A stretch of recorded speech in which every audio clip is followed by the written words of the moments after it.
What learning to ride taught me about myself.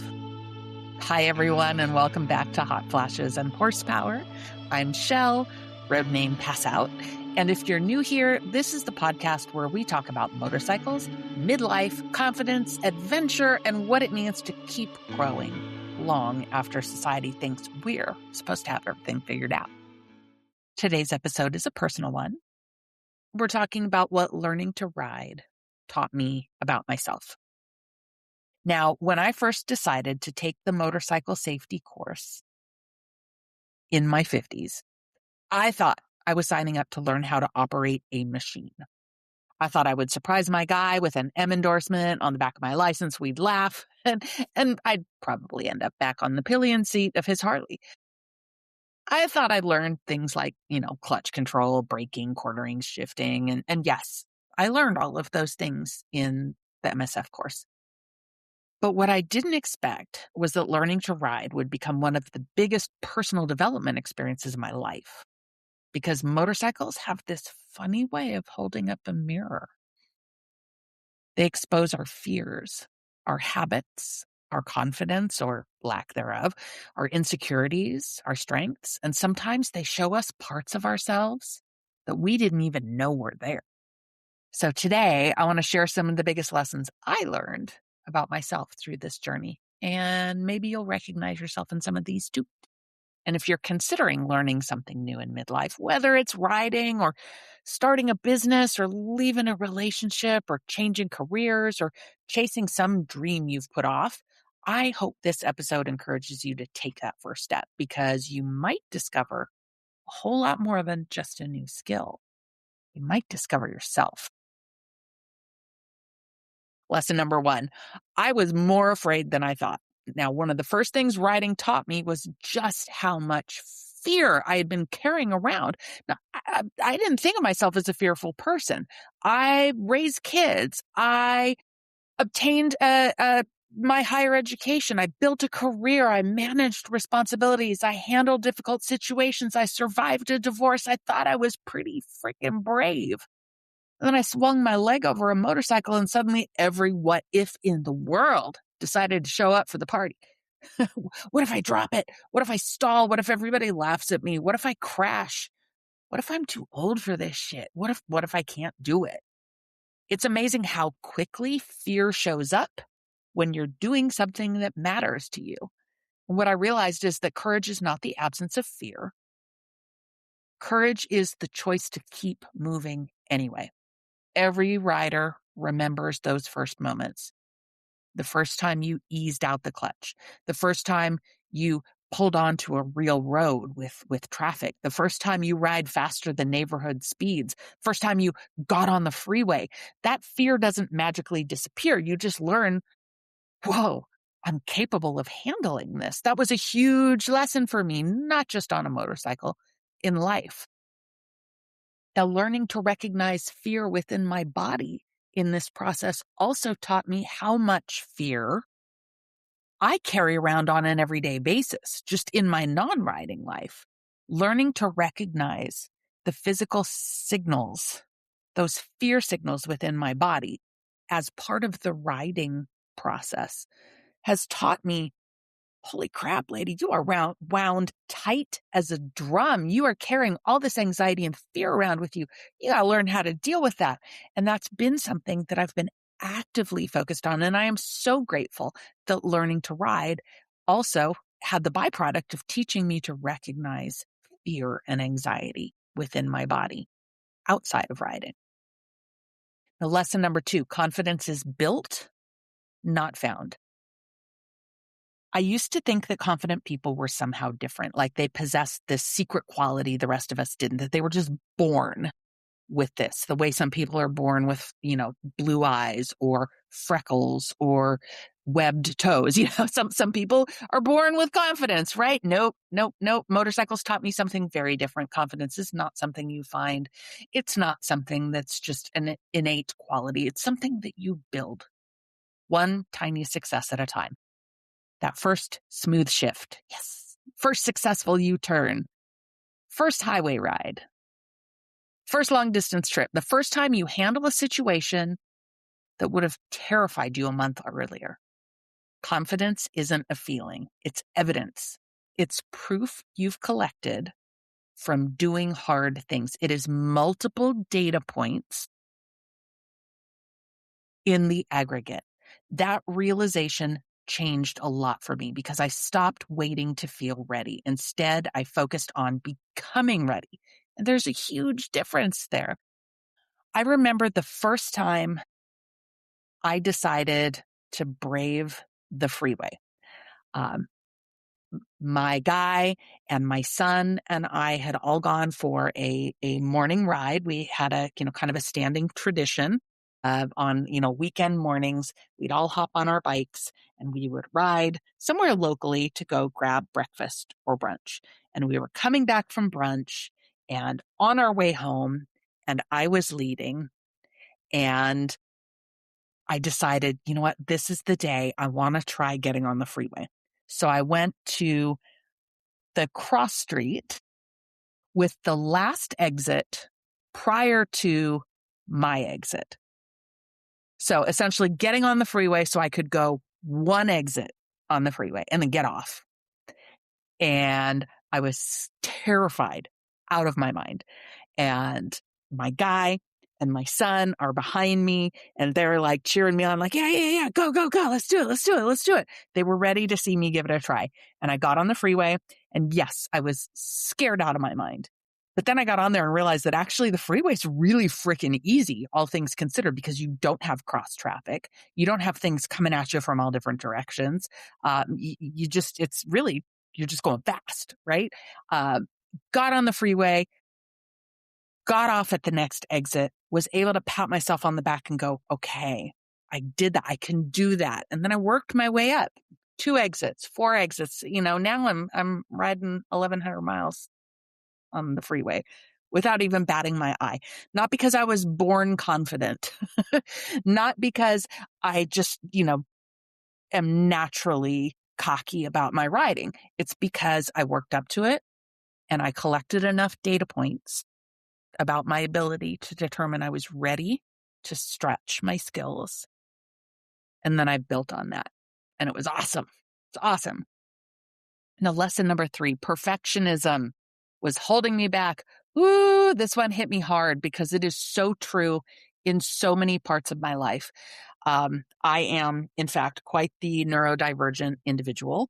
And one of the things that I struggle with deeply in many aspects of my life, whether it's cleaning my house or completing a project for work or choosing an outfit, you name it, I have a very hard time with doing anything less than 110%, which means that sometimes I feel this incredible sense of inertia because I'm afraid to start something unless I feel like I can do it perfectly the first try.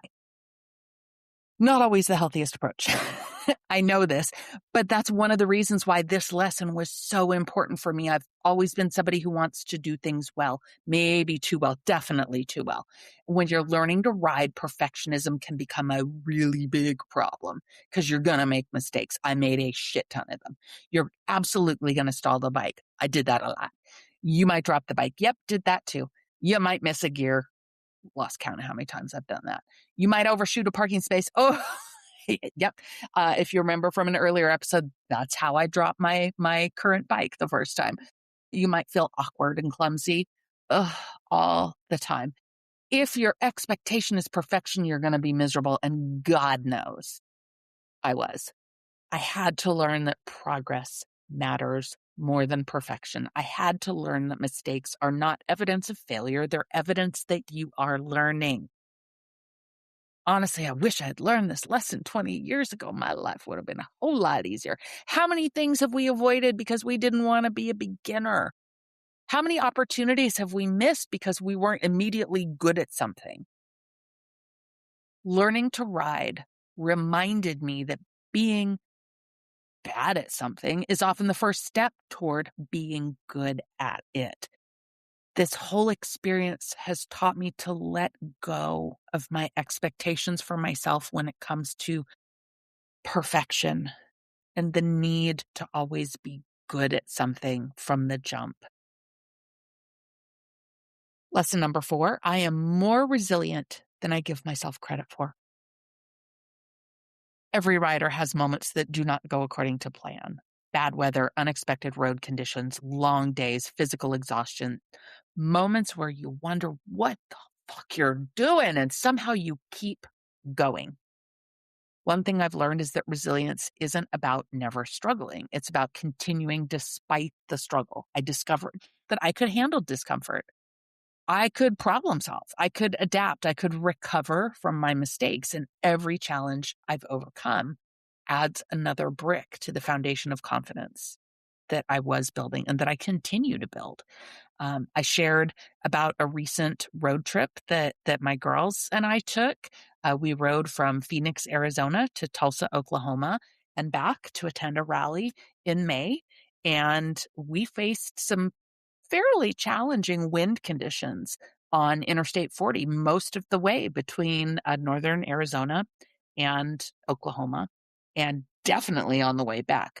My God, was that challenging. I had many, many moments where I really struggled with feeling that I was in absolute control of my bike, a feeling that I could handle the wind conditions. I had to get a pretty stern talking to from my club president about the fact that I was allowing fear to dictate my pace, and I had to have my girls kind of hype me up at points on the way back too. I remember stopping at a gas station in western Oklahoma and thinking to myself, I don't know if I can do this. I genuinely don't know if I can do this.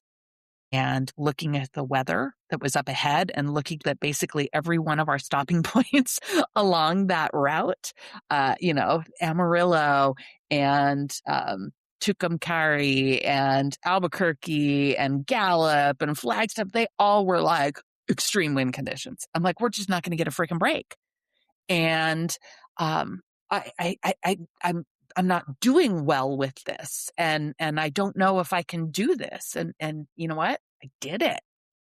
Did it. Huge lesson. Now, lesson number 5, my comfort zone was smaller than I realized. I think a lot of us settle into routines, especially in midlife. We know what we're good at. We know what's comfortable. We know what's familiar, and there's nothing wrong with that. But comfort can quickly become limitation. And learning to ride blew up my comfort zone. Suddenly, I was doing things that would have seemed impossible a few years earlier. I was taking those road trips. I was riding highways, meeting new people, exploring places I never would have gone. I had no desire in my life to visit Tulsa, Oklahoma. What the heck was I going to see in Tulsa, Oklahoma? Oh my God, I'm so glad I went. I fell in love with Tulsa. What incredible history. And what a beautiful town. Motorcycling gave me that. Every time I've stretched beyond what felt comfortable, my world got a little bigger. And that lesson applies to everything. Growth rarely happens inside your comfort zone. Lesson number 6, trusting myself matters more than other people's opinions. This may have been the biggest lesson of all. When I started riding in my 50s, there were plenty of opinions. Some people were supportive. Some thought it was great. Some thought it was weird. Some thought it was dangerous. Some folks let me know I was too old. Some thought women shouldn't ride, and some just didn't get it. At some point, I realized something important. Not everybody has to understand my dreams. They only have to make sense to me. Learning to ride forced me to trust my own judgment, to trust my decisions, to trust my abilities. And honestly, that is a lesson that many women spend decades learning. We've often been conditioned to seek approval, to avoid criticism, and to keep everybody comfortable. Motorcycles don't leave a lot of room for that. Eventually, you have to decide whose voice matters most. I hope it's yours.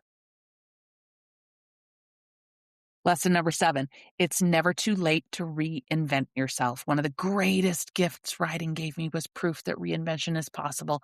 I started writing in my 50s, not in my 20s, not in my 30s, not when everyone expects women to be adventurous, in my 50s, at an age when many women are being told to slow it down, to play it safe, and to fade into the background. Instead, I found something that made me feel more alive, more awake, more curious, more adventurous, and more capable and confident. I learned that age doesn't determine what's possible. Mindset does. And I think that's a lesson worth remembering, especially for us women in midlife. There is still so much road ahead. When I first learned to ride, I thought I was gaining a hobby. What I actually gained was a new relationship with myself. I learned that I can do hard things. I learned that fear doesn't get the final vote. I learned that confidence grows through action. I learned that mistakes are unavoidable, but survivable. I learned that growth requires discomfort. I learned that my opinion of myself matters more than anybody else's, damn it. And maybe most importantly, I learned that it's never too late to become someone new. Or maybe not someone new. Maybe it's finally becoming the person you were all along, the version of yourself that's been waiting underneath all these layers of responsibility and expectation and self-doubt. For me, motorcycles helped uncover that person, peel back those layers, and I'll always be grateful for that. Thank you so much for spending this time with me today and for letting me share a little bit about the lessons I've learned. I would love to hear from you. What has riding taught you about yourself? What's one lesson you've learned on two wheels that applies to the rest of your life? Come join the conversation in our Hot Flashes and Horsepower Facebook community and connect with other women who are navigating midlife with a little horsepower and a lot of heart. If you've enjoyed this episode, please subscribe, leave a review, share it with another rider or someone who's thinking about trying something new and a little scary. Until next time, remember, you don't have to be fearless. You just got to be willing. Stay safe, stay curious, and keep the shiny side up.